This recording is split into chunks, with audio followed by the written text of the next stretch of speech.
failure risk is somewhere between 70 and 95%. If you look at the breakdown between people, process, and technology, technology is not the problem here. Yeah.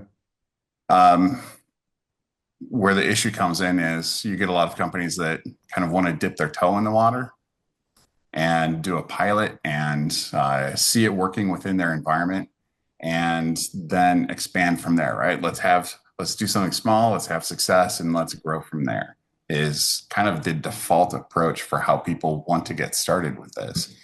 And my argument is that that's probably the wrong way to do it.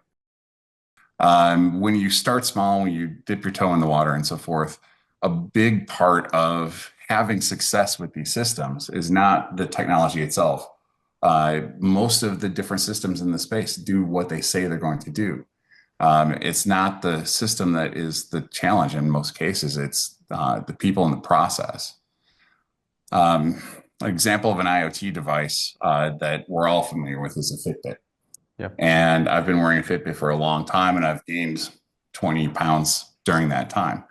And it's not the Fitbit's fault. The Fitbit works great, right? It does exactly what it says it's going to do.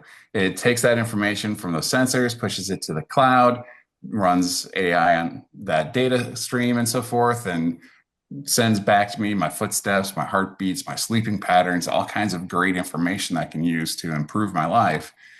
But if I don't change my behaviors, I'm not going to see those benefits. I'm not, unless I, diet and exercise more and so forth.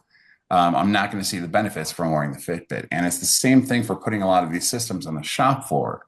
You actually have to do the hard work after you put them in place to make those improvements. You can have the data tell you where to go, what to do, and so forth, but you still have to do it.